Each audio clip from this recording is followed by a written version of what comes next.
Insightful podcasts by informative hosts.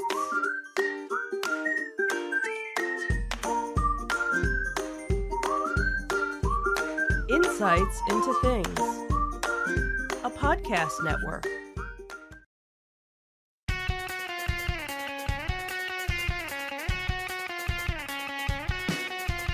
Welcome to Insights into Entertainment, a podcast series taking a deeper look into entertainment and media. Your hosts, Joseph and Michelle Whalen, a husband and wife team of pop culture fanatics, are exploring all things from music and movies to television and fandom.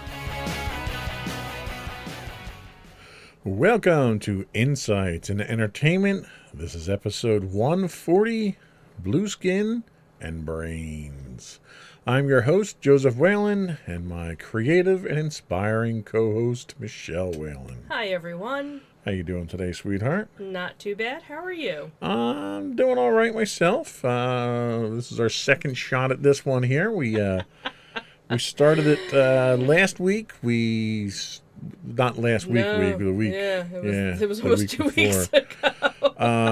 We started it. We got through segment one, and which was awesome. Yeah, it went well. So hopefully we'll do just as well this time. But we ran into some technical difficulties after that. I inadvertently tugged on a wire I shouldn't have and zigged when you should have zagged. Lost power to our sound system. So yeah, we're back now. Everything seems to check out, and we're gonna give it another run through. So if you didn't watch us live, because we never posted what we did, but we were live last recording. If you didn't watch us last time, we're going to talk about in our Tales from the Edge of the Galaxy, what's brewing in the rumor mill about a possible upcoming Disney Plus movie. Then in our entertainment news, we're going to focus on a new Walking Dead series that's kind of got us scratching our heads a bit.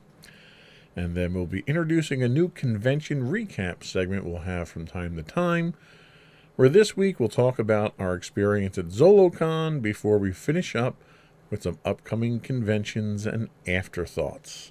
But before we do that, though, I would, what am I doing here? You would like to beg, borrow, and not steal? Not steal, no. I would like to invite. That's it. You want to invite people. I would like to invite our listening and viewing audience to subscribe to the podcast.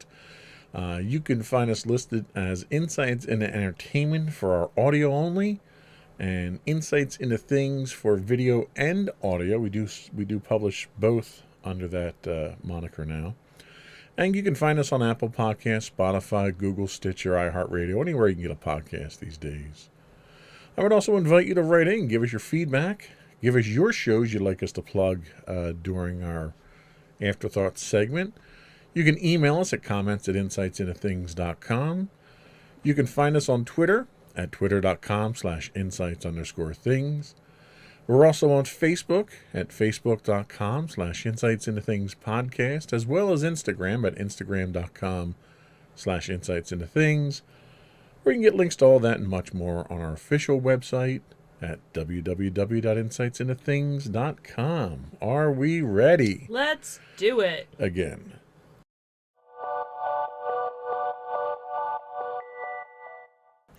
So, there's a possibility that we have a classic Star Wars novel being developed and adapted into a Disney Plus movie. So Disney may be greedy, they may be selfish, they may treat their cast members like dirt, they may treat their fans like sheep to be sheared at an uncomfortable rate, but one thing Disney isn't is stupid.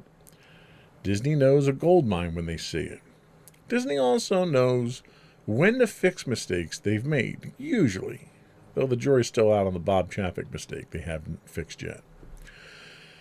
So rumors abound that Disney's first full-length feature film on Disney Plus might very well be their attempt to correct the ship and fix a major mistake they made with the Star Wars franchise. Now, we've talked about the genius of Timothy Zahn, or at least I have, and his Thrawn trilogy many times on this podcast. So it's what should legitimately have been the proper sequel to the original Star Wars trilogy instead of that hot mess of disjointed jumble of plots and misused, underdeveloped characters in episodes 7, 8, and 9. That was really my best attempt to write as many insults about the I could sequel as tell. possible. I could definitely see that. I struggled there. Mm-hmm.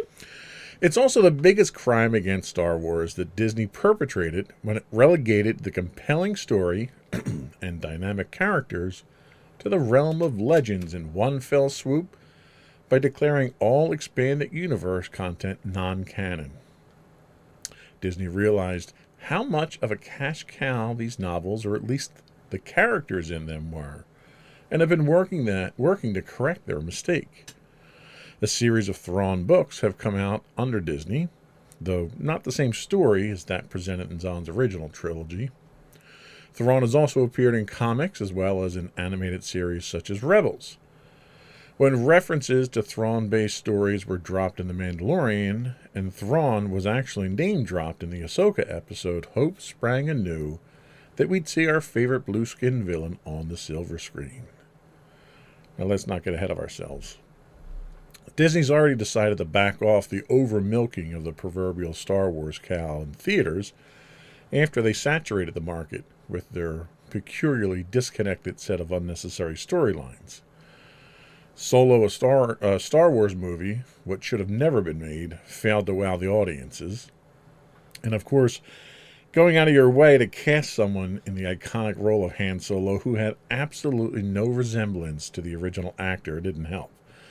But squeezing years of expanded universe backstories into the beloved smuggler into just a few days and trying to pass it off as genuine didn't help either. There was even criticism about Rogue One's performance at the box office. I don't know how greedy Disney is to label Rogue One a failure financially, because it pulled in like $383 million or something like that.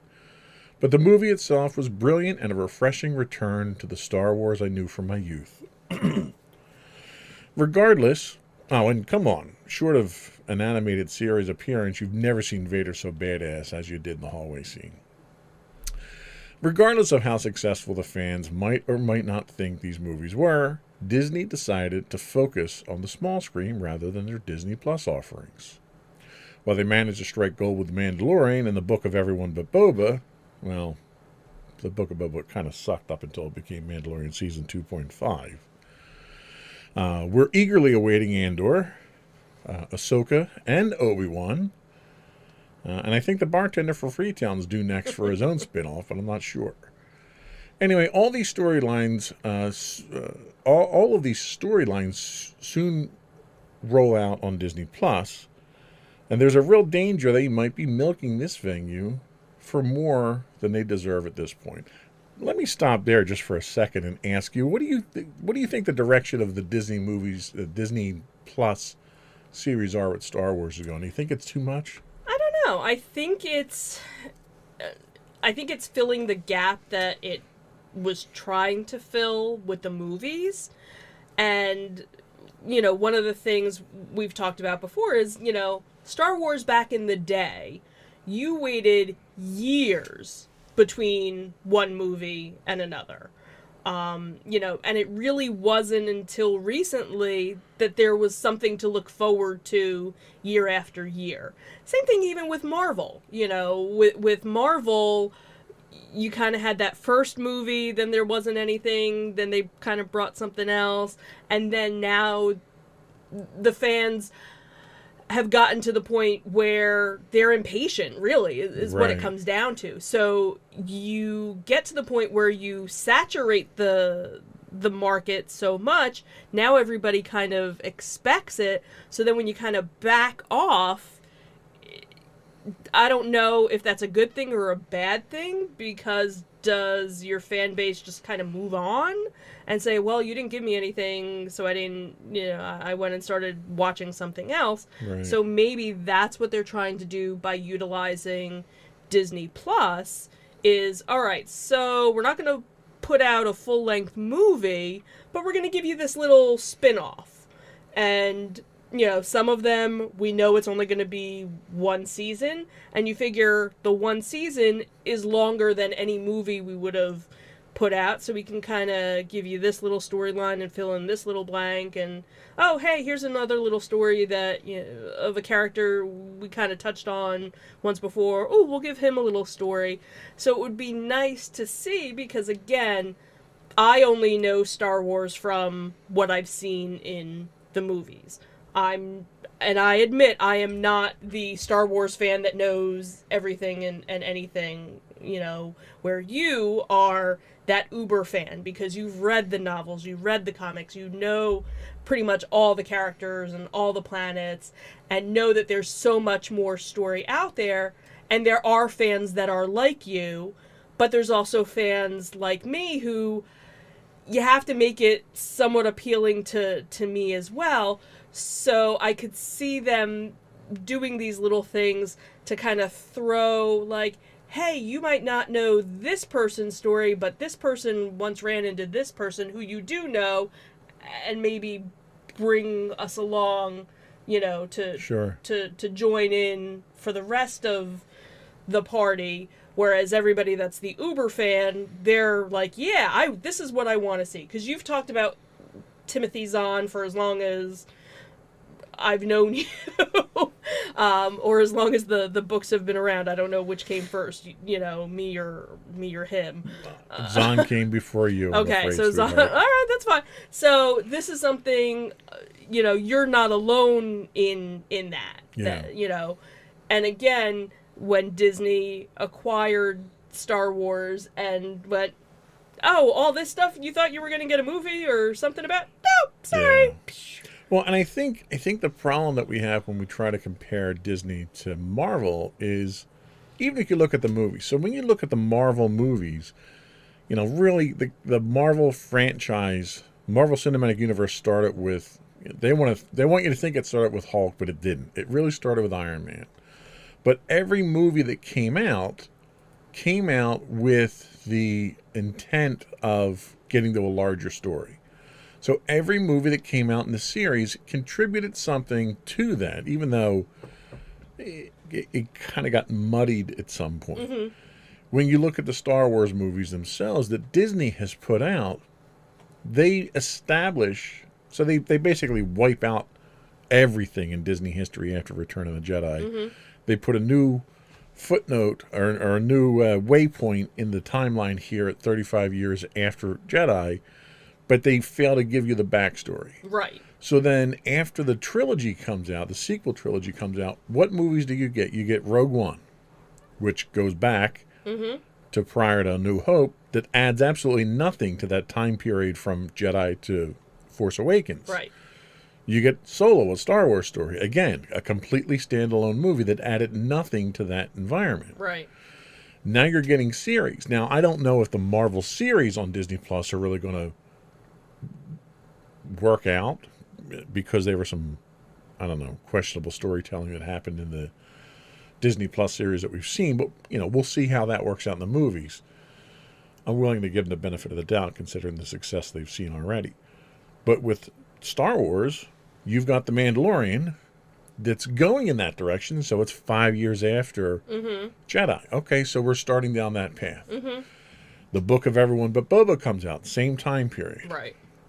You're going to get an Andor series, which clearly has to happen before A New Hope.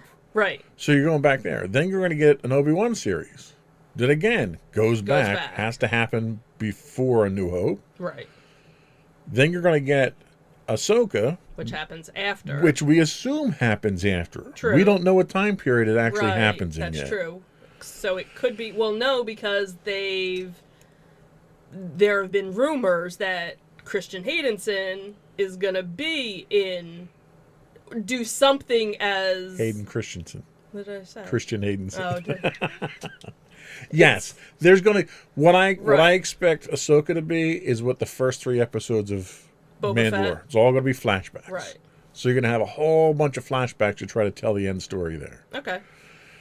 But, again, you're all over the place here. Mm-hmm. So we've got potentially 2 series that are coming out with... Well, you've got Mandalorian, Book of Boba, I doubt they're going to do much more with. And then you've got Ahsoka, that are trying to take that story on. But why are you still going back and telling stories of characters that we don't need to know about? Right. And that's the concern that I have. However, the rumors that we have now say that Disney Plus might be putting a movie together. It might be a collection of half-truths, wishful thinking, or Disney focus groups trying to feel out the fans. However, if they're remotely accurate, then there's a reason for Thrawn fans everywhere to get excited. The current rumor mill suggests that Disney is taking a page from the Kevin Feige playbook. With all the irons in the fire, Disney may be moving all these disparate stories toward a unified conclusion in the form of this movie. That movie, if Giant Freaking Robot is to be believed, is based on Zahn's novel Heir to the Empire, the first in the Thrawn trilogy. It's even rumored that Lars Mikkelsen is the leading candidate to play the Blueskin, red-eyed art aficionado himself. Now, Mikkelsen also played Thrawn in the animated series, so that lends some credence to it. And just a side note, he also happens to be the brother of none other than Rogue One actor Mads Mikkelsen, who played Jyn Erso's father, Galen Erso. So there's a lot of connections here. There's some problems with the idea, and we talked about some of these already. Not all the series can be tied back to Thrawn. Andor obviously can't. Obi-Wan can't. Ahsoka obviously can, and The Mandalorian can. So you're kind of dealing with half of the stuff that's in the lineup right now contributing to this.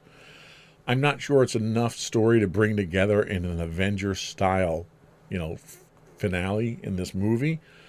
But then again, it's a streaming platform, so it's not the big screen. So the expectations aren't as high, I guess.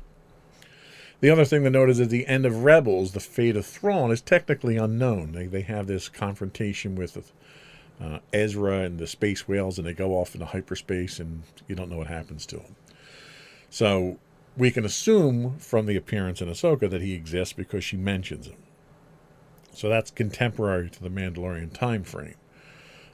But his departure there kind of fits into the way that the novels work, because he was sent off on some secret mission by the Emperor, which explained why he wasn't around when the rebels won. So there's that disconnect that happens there that kind of fits in well. So I have to ask the question, and before I go into my spiel here, let me ask you, does Star Wars really need to model Avengers? Well, it's not like it's a bad formula to follow, I guess, if you look at how well Marvel has done with the movies and the streaming shows, and so, but it's different, and I think that kind of goes back to what I said before. Star Wars was always the once every 5 to 10 year time frame, and now you have Marvel where there's something every year, but it might not be related to each other. You have Iron Man 1.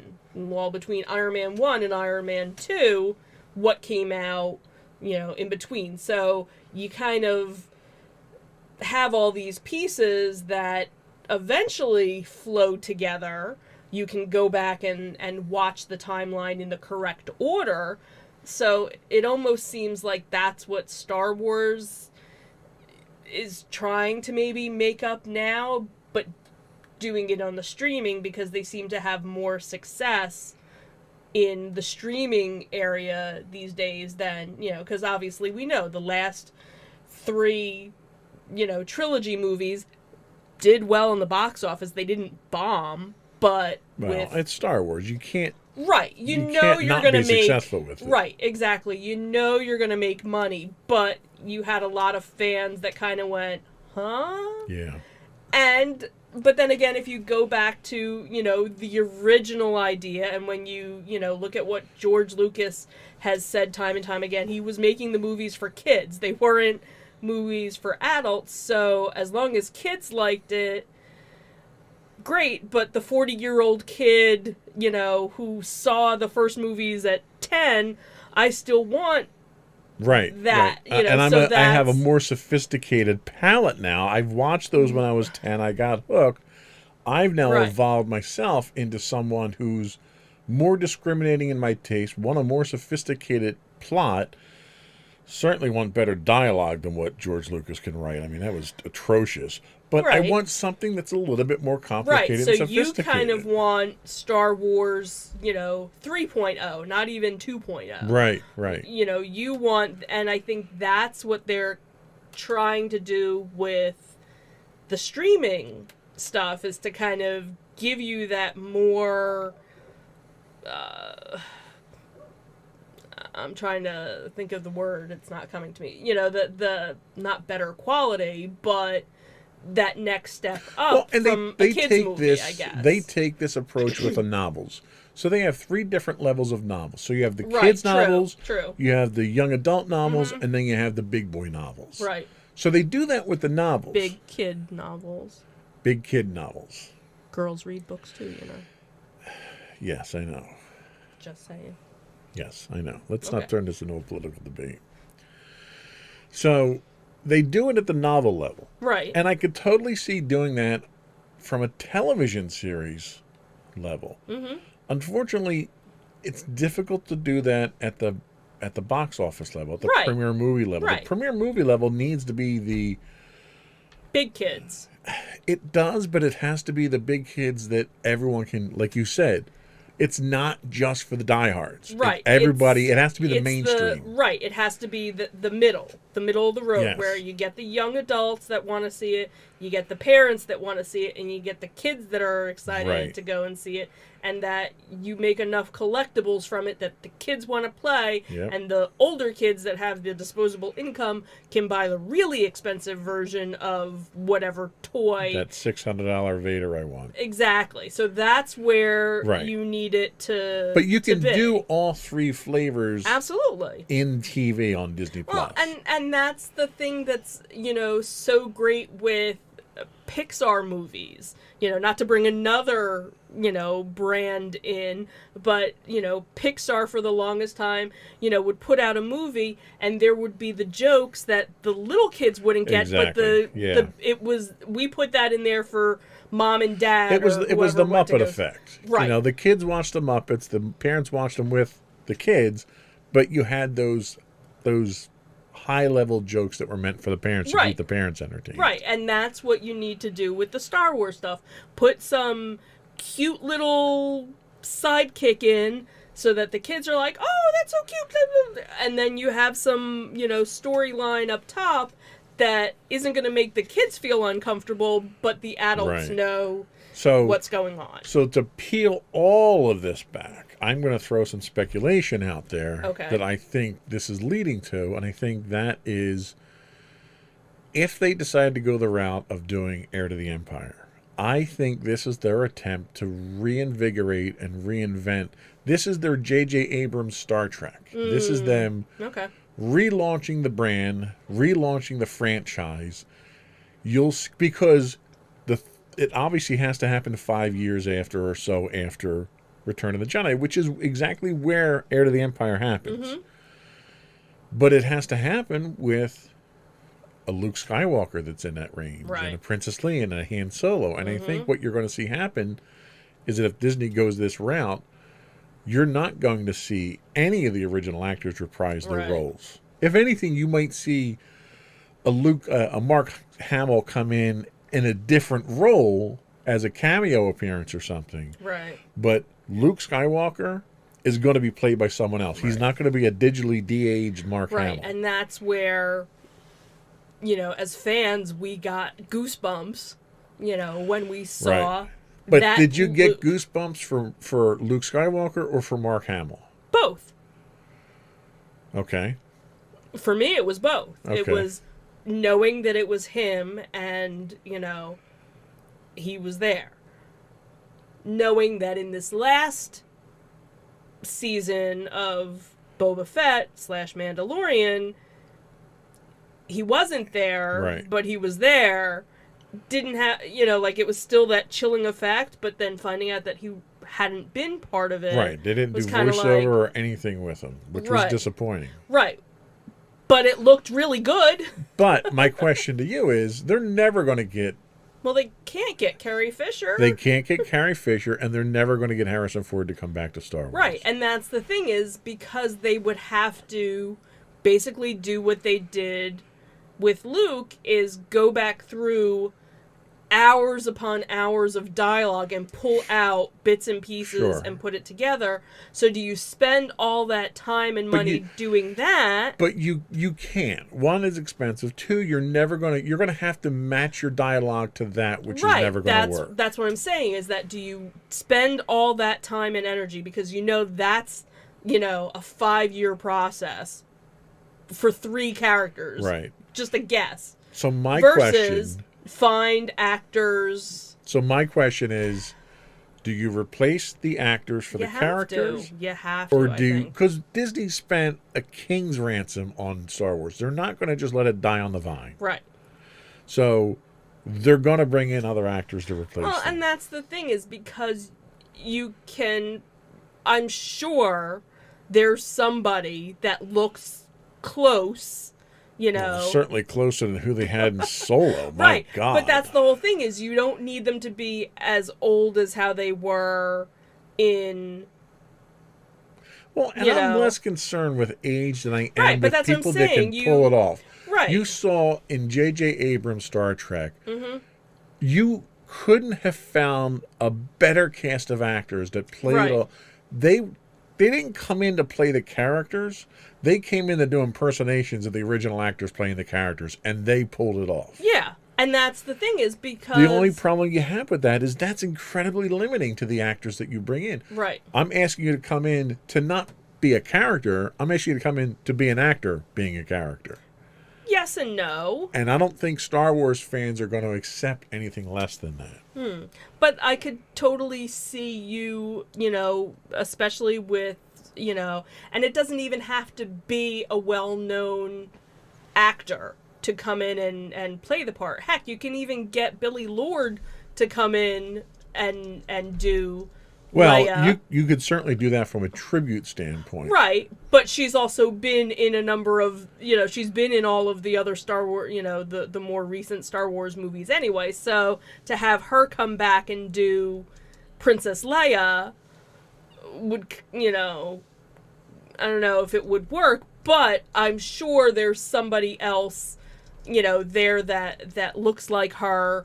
You can certainly find, an actor who, has the Mark Hamill look and, and a Harrison Ford, a younger Harrison Ford look, as well.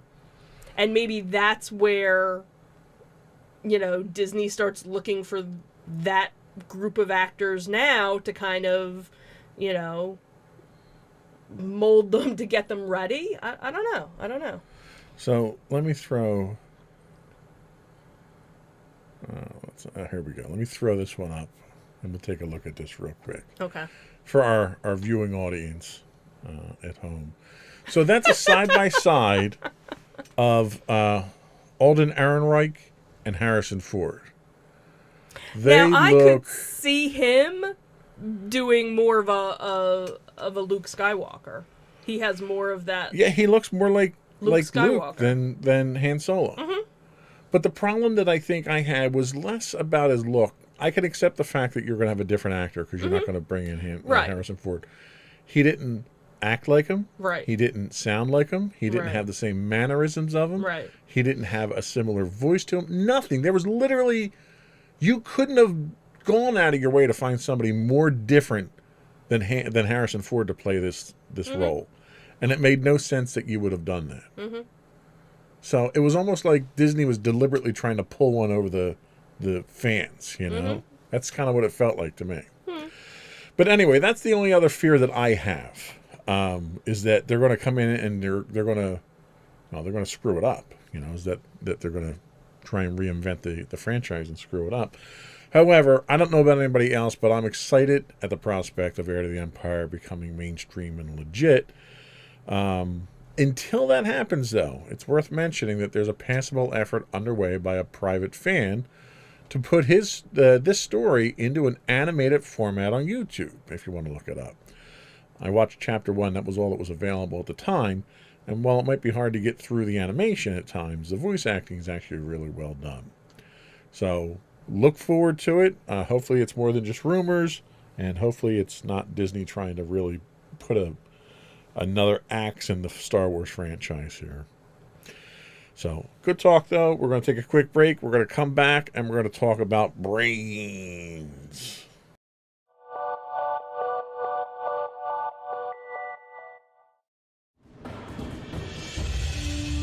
For over 7 years, the Second Sith Empire has been the premier community guild in the online game Star Wars: The Old Republic. With hundreds of friendly and helpful active members, a weekly schedule of nightly events, annual guild meet and greets, and an active community both on the web and on Discord. The Second Sith Empire is more than your typical gaming group. We're family. Join us on the Starforge server for nightly events such as operations, flashpoints, world boss hunts, Star Wars trivia, guild lottery, and much more.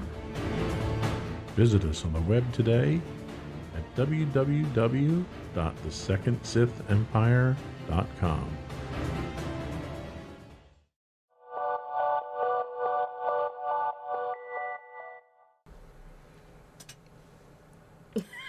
You were gonna say something. I told you I was just going to throw it back at you. I was waiting to catch something. So, are you a fan of The Walking Dead? Well, no, you're probably not alone at this point in the franchise history. The concept of a post-apocalyptic world crawling with the undead seems to have kind of run its course in popular culture. Yet the Walking Dead franchise continues to march on, though to an inevitable conclusion at the end of season 11, or so we thought. So while it was announced already that Daryl and Carol were set to get their own spin-off... Sounds like a Bob Newhart special. Sure does, doesn't it? Now we found out that Maggie and Negan, voted the 2 least likely characters in TV history to have a spin-off show, together are now getting one. So with Daryl and Carol, you can see the chemistry and the stories that can happen between them. Whether it's a continuation of things after this final season of the flagship franchise, or even an attempt to go back and fill in some of the backstory of the time hops that continuing story of the pair works. But Maggie and Negan, that is kind of hard to see how that is going to work. We've seen these 2 characters interacting in this final season, and it's been kind of tough. It's understandable that there's tension between the 2, and some might even call it hatred. After all, Negan did go all Batman, that's so horrible, on Maggie's husband, killing him in season 7, and something, that one kind of tends to hold a grudge over. But their interactions in this final season, up until Negan decided to go on a walkabout, seemed very forced and awkward. There were a bunch of different fans that even said that while they love the 2 characters, putting them together in all these scenes just didn't feel like it worked. Like, you would almost think that Maggie wouldn't even want to talk to him, that she would just kind of turn away. So there was there was predictable drama and tension, but it was also very, too formulaic.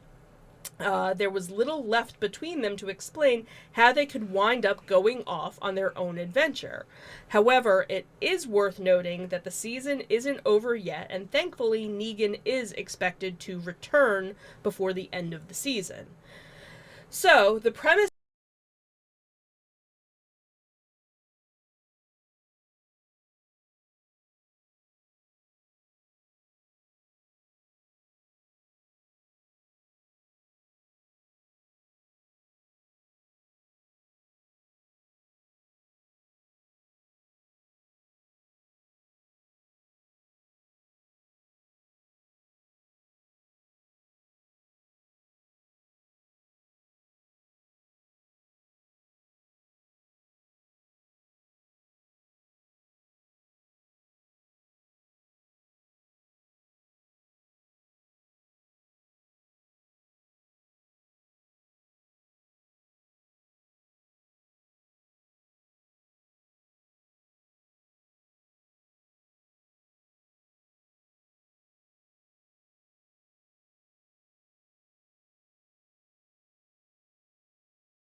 since there was no mention of him in the press release? And most importantly, why do we need another Walking Dead series?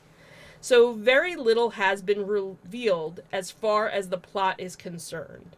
Aside from the two protagonists and the destination, we learned very little about the world north of the hot and humid forest of Georgia.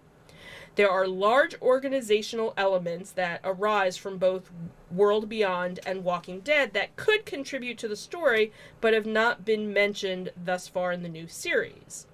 We don't know what forced Maggie or Negan to head north, though we kind of suspect that maybe something will be revealed by the end of season 11. Maybe Maggie is hunting Negan? That could be an interesting plot twist. We can speculate on what the story is going to be about, but it's kind of wishful thinking. So, all we do know right now is that the first season of this new show is going to be a limited season. Kind of like what they actually did when Walking Dead first premiered. It's only going to be 6 episodes. So there's not much story that they're going to really be able to tell.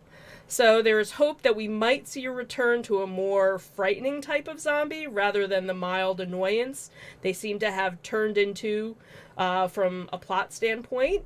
It's also possible this could be a setup for the promised trilogy of movies starring Andrew Lincoln that we were promised back in 2018.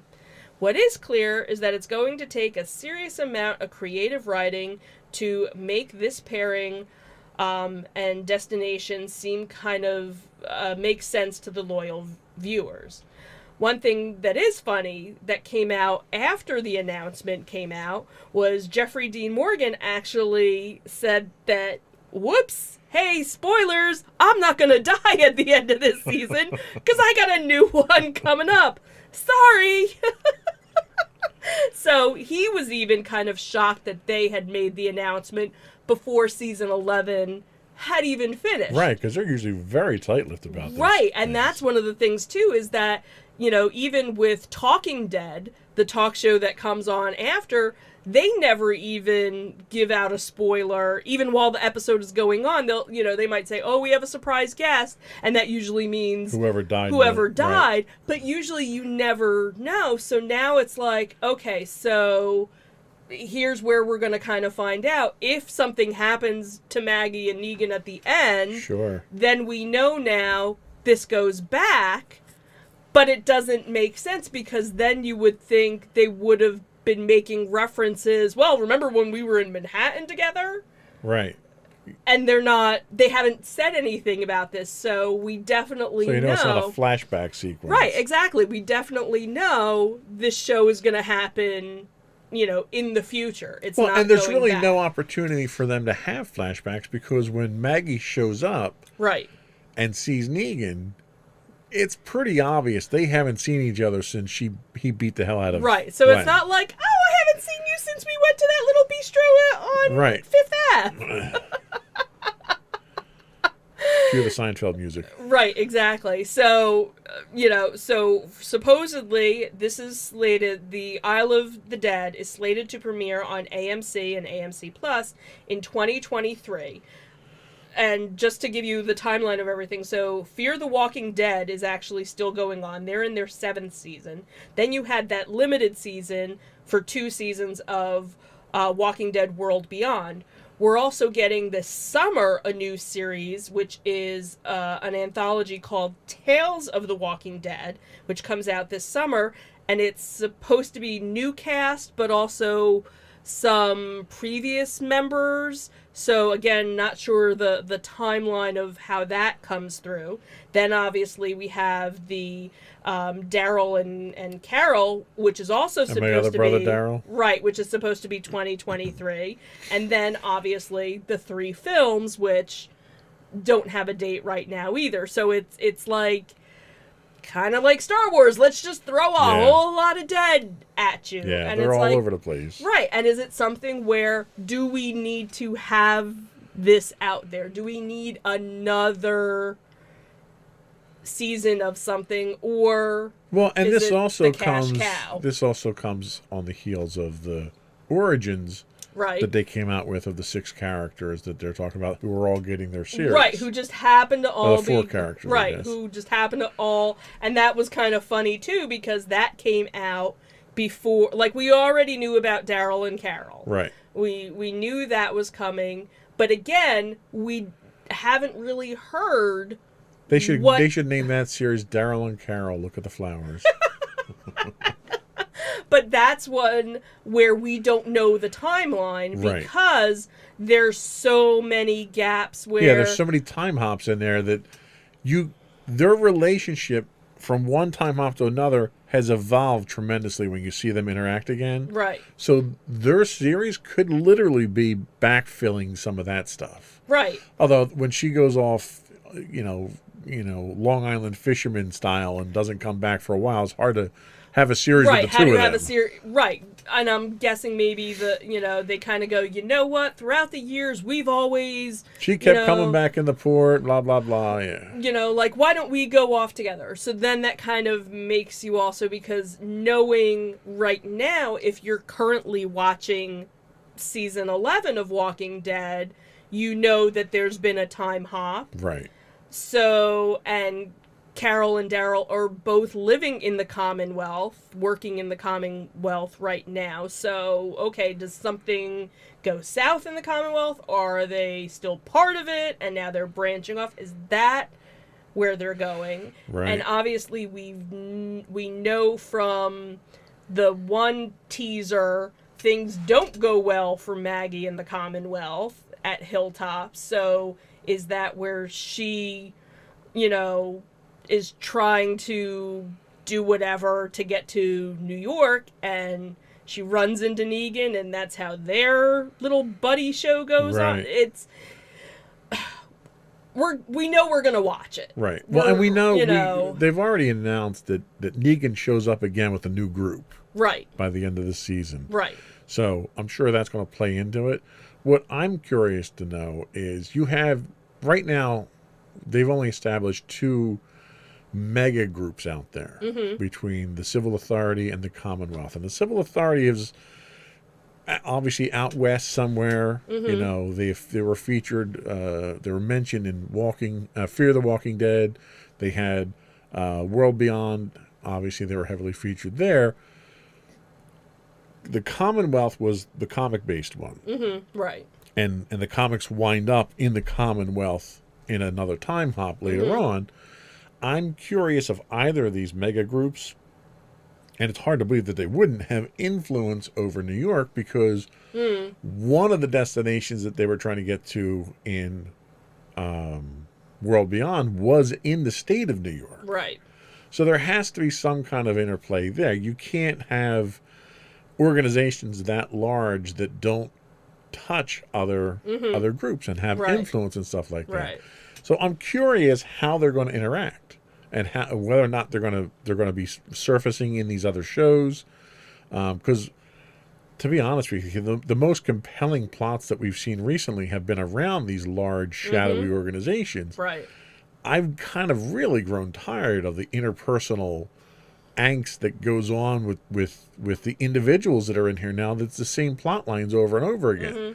It seems the only thing that they're breathing any life into these shows with are these large organizations. Are they conspiracies? Is there something deeper, darker? Is it what's their end agenda? Exactly. That's really where the future of this whole thing has to go in order to, no pun intended, breathe some life into it. But I hope that they do that, and it's not just, more zombies in a couple of small communities on Manhattan. That would really be a killer. Yeah. A killer. See? That was good. Keeping the theme going. You are. So yeah, it'll be interesting to see, and then it kind of makes you wonder, has it been too long now for these movies with Andrew Lincoln? I don't know how you'd make him fit in, because if you've read the comics, there's a very finite ending for Andrew Lincoln's character in the comics, and it's groundbreaking when it comes to the Commonwealth storyline. Right. So with him out of the picture, are they going to go that same route? And if they are, who's the replacement? Because the most likely replacement really is Daryl, who stepped in to that role. But you can't do that because he has a show coming up. Because he's got a show. So because that role ultimately winds up with the character being killed. Right. So I don't know how they're going to... And that's the thing is, I think if they wanted to do the movies, they shouldn't have done any more series. Or I could see doing like World Beyond because that kind of set up. Completely unconnected. World Beyond and Fear the Walking Dead because they're happening in a different area. Right. What I could see with the Andrew Lincoln movies is that he surfaces in the Commonwealth and you can pick up his storyline from there. Right. And then ultimately you go the route that it has to go. But the last issue of the comic was centered around a character who's already dead. Right. So you can't do that. You have to come up with a new ending. Yeah. I don't know. It'll be interesting to see how they kind of pull it all, together. And I think that's what was nice with Fear the Walking Dead was it was really kind of a standalone show. Right. While they did end up getting some characters from original Walking Dead that showed up, you didn't need to watch all of them to make it all kind of well, and what they have now with Walking Dead really is guided by the comics. Mm-hmm, right. There are elements that are suggested by the comics, but it really is a completely independent story from the comics now. And that's the thing is, in the beginning, it was very... Right. Like every now and then there was something that was a little different, but it was like, nope, this happened in the comic, or, the governor wasn't as mean and nasty. He was actually charming, versus in the comic he was just a dirtbag to, begin with. So there were different things. So, when various things happened in the show, people that were fans of the comics weren't surprised. Yeah. So, and then it kind of went a certain way where they needed to change it up so that they could surprise everybody. And, you start killing characters off, you're gonna surprise everybody. Yep. So we'll see where it goes. Mm-hmm. So we're going to take another break. We're going to come back with our convention recap. We'll be right back.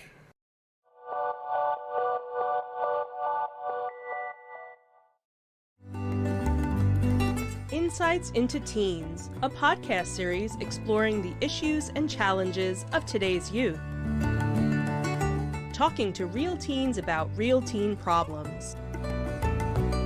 Explore issues from braces to puberty, social anxiety to financial responsibility. Each week, we talk about the topics concerning today's youth. We look at how the issues affect teens, how to cope with these issues, and how parents, friends, and loved ones can help teens handle these challenges. Check out our video episodes on youtube.com/insightsintothings. Catch our audio versions on podcast.insightsintoteens.com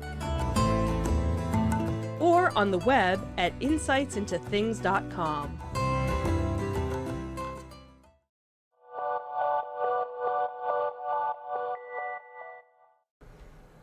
Kept you guessing there, didn't I? Yep. You didn't know where I was going to go with that one. I was just kind of like, deer in headlights. I'm waiting. So, our convention recap. It is convention season. Woohoo! We have a number of them lined up. We've gone to a couple already, couple little ones. Mm-hmm. The biggest one we've gone to has been ZoloCon. Gotta milk that for all it's worth. Yeah, I don't get to really do it again until next year. Yeah, next year now. So we did go to ZoloCon. I'm going to talk about it real quick. We're going to show some of the things that we did pick up while we were there. And we do have a little video recap of that as well that we can talk over.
So the experience itself, to say that people are desperate for a return to conventions would be an understatement. The vendors that I was able to interact with tended to be far more engaging than they normally are. They were infinitely more polite, especially for a convention this close to Philadelphia. They were very appreciative for any business. I even had guys that I was talking to, and it was just a general interest in what they were selling and their business and stuff like that. And I didn't buy anything. And they weren't pushy. They were still very polite. They were just happy to be engaging with people for a change, which was nice. Right. Even the people that I was bumping into in the crowd were far more apologetic than they were angry like they usually are when you're out there. Yeah. So it was nice. But tons of vendors. But they pack them in pretty efficiently there. There's plenty of room in the aisles. You usually don't have a lot of elbow-to-elbow situations, which was nice because we're still in a pandemic environment here. So it's nice that you're not, rubbing up against people too much. Yeah. Prices were reasonable, though there were a few vendors out there who were clearly trying to exploit the current environment. One particular vendor had a Return of the Jedi, vintage Return of the Jedi Nikto card at Nikto that he was selling for $150. It was probably a medium grade by the look of it. Was not graded, but that's kind of condition that it was in. It would have demanded somewhere in the upper 80s. So the guy was really asking a lot. It was my first clue, so I looked at a few other vintage Star Wars items that he had there. And that's really what I'm into now. If I can't find something that's Darth Vader, I try to find something that's classic vintage 1980 to 83 style. I don't even want to go Return of the Jedi too much, but that's the era that I'm looking at. And he was basically doubling the asking price for all this stuff. I had another vendor there who had the Lego Star Destroyer, the big one. Not the big one, but the medium-sized big one. And that's still available retail for $6.99. Well, the guy was asking $1,200 for it, but he would generously let it go for as low as $500. So, vendors that think they're cutting you a deal when they ask some ridiculous price and then they cut it in half or more to bring it down to something that's reasonable, they're really people that are just looking for suckers at that point in time. Right. A lot of the vendors, they're not all that bad, but there are vendors that play that 70-30 rate. 70% of the people are going to go to these shows, they know what they're doing. Right.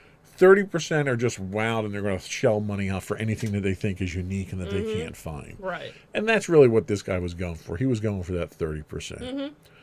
But aside from a few exceptions, everyone else I dealt with was very reasonable. They're all willing to negotiate. The one guy I had ordered the one Darth Vader from didn't even want to negotiate. He had a listed price on there. I asked him for a listed price. He's like, yeah, sure, no problem. And, wasn't even a matter of haggling at that point in time. Right.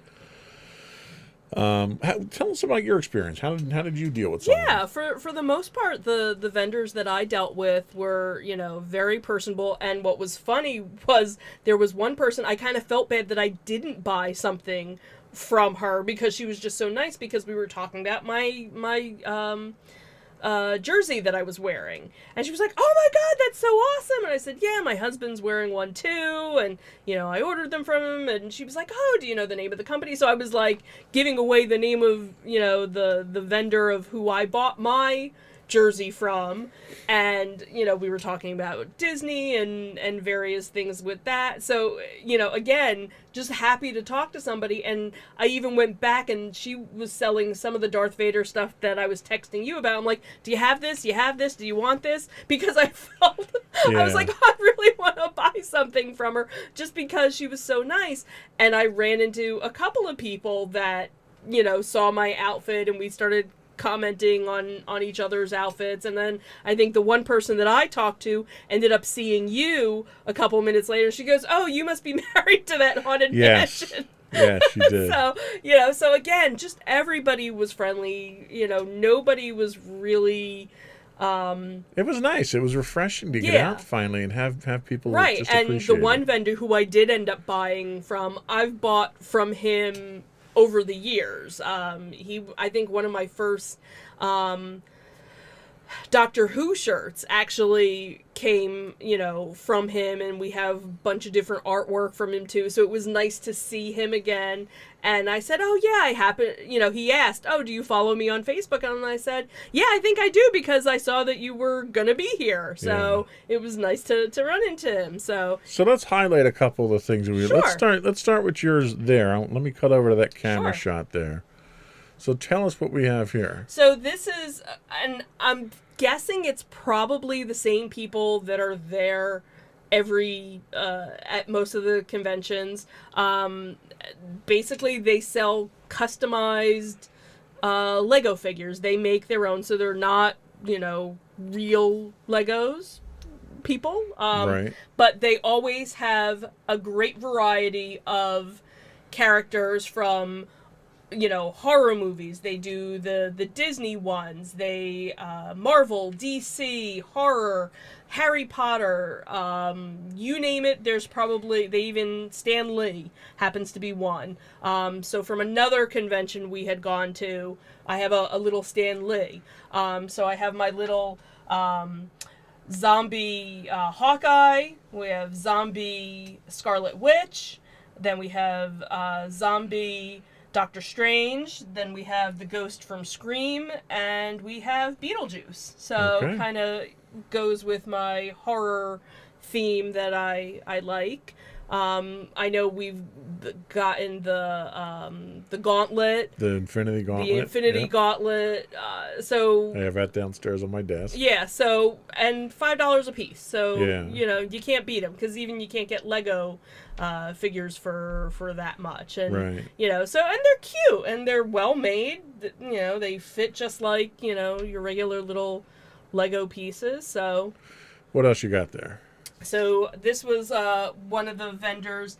He sold a lot of, I don't know, what would you, like 60s art postery type things. So what's this one we got? So it was just kind of interesting because it was Frankenstein's monster and the Bride of Frankenstein, and it was kind of in a 50s style biker, because you always say that you want a motorcycle, and since our, wedding anniversary is on Halloween, it kind of goes with our little, theme of the two of us. So we so I, if there's ever anything of that, I kind of get it, because it's kind of like us. Okay. And then the artist that I was talking about, he does some cool comic-y artwork. Little Agent Carter there. Yeah, so here's Agent Carter, and then... And I apologize to our listening audience. Most of the stuff we're doing now is obviously visual. Right. And then for our daughter, this was one of the Dinosaurs, the show that was on ABC, which now you can see on Disney Plus, was one of the shows that we went back and started watching, so she's a fan. So, so some stuff from like 90s pop, pop culture. And so it was an artwork grab for you and her. Yeah. So you want to grab a couple of mine there, and Sure. we'll take a look at we'll those. do the big artwork. So that was my, what's it, a lenticular, I think it's? I think so. So it's the portrait changing Vader to the battle damage Vader, which was really cool. Yeah, so that. And that guy was incredibly gracious. And this was it was a $15 piece, and the guy thought, it was like I handed him $1,500. Right, and this was one of the guys that I saw before you did. Yes. And I was like, oh, my husband would love that, but he always says, oh, I have no more room for artwork. And what did you do? You bought it. I had still to find a place for it, right, too. but I felt really good that you bought it, because I knew you were going to like it, and you made the guy's day giving him a sale. And then this actually was a new piece that came out that I saw, that I went and did a little research after. It's relatively rare, actually. Oh, okay. So that was our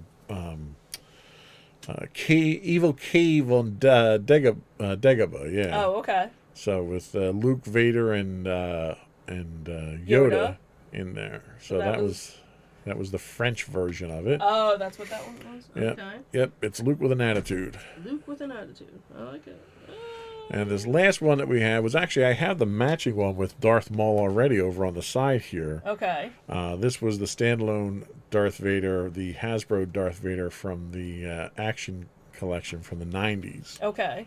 Which I think I actually have the figure but unboxed. So I Okay. wanted to get the boxed version. This one I actually paid up a little on. I paid about $5 to $8 more than it probably I could have gotten it for, but you know, it was one of those things that it was worth it. You know, Right. These guys needed the money. Mm-hmm. They needed a little bit of help with the pandemic and everything. Right. So, Right. you know, I don't have any problem, you know, paying a little bit more to keep the conventions going and to keep these vendors going, and Right. you Right. know, it's really something that we enjoy doing. Mm-hmm. So that was what we found there. Mm-hmm.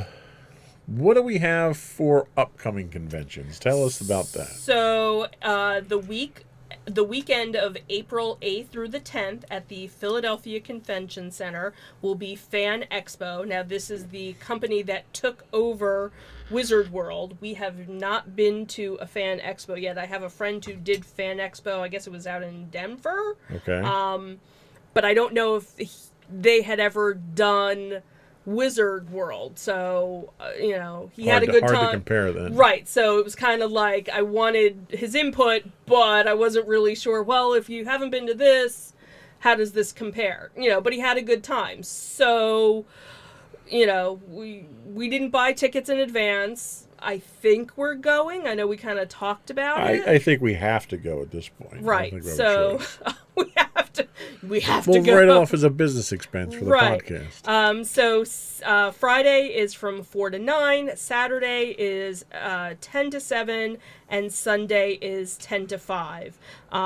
Single day tickets are, if you buy them advance, I don't know what the time frame is. They were originally going for 37 in advance and 47 the day of.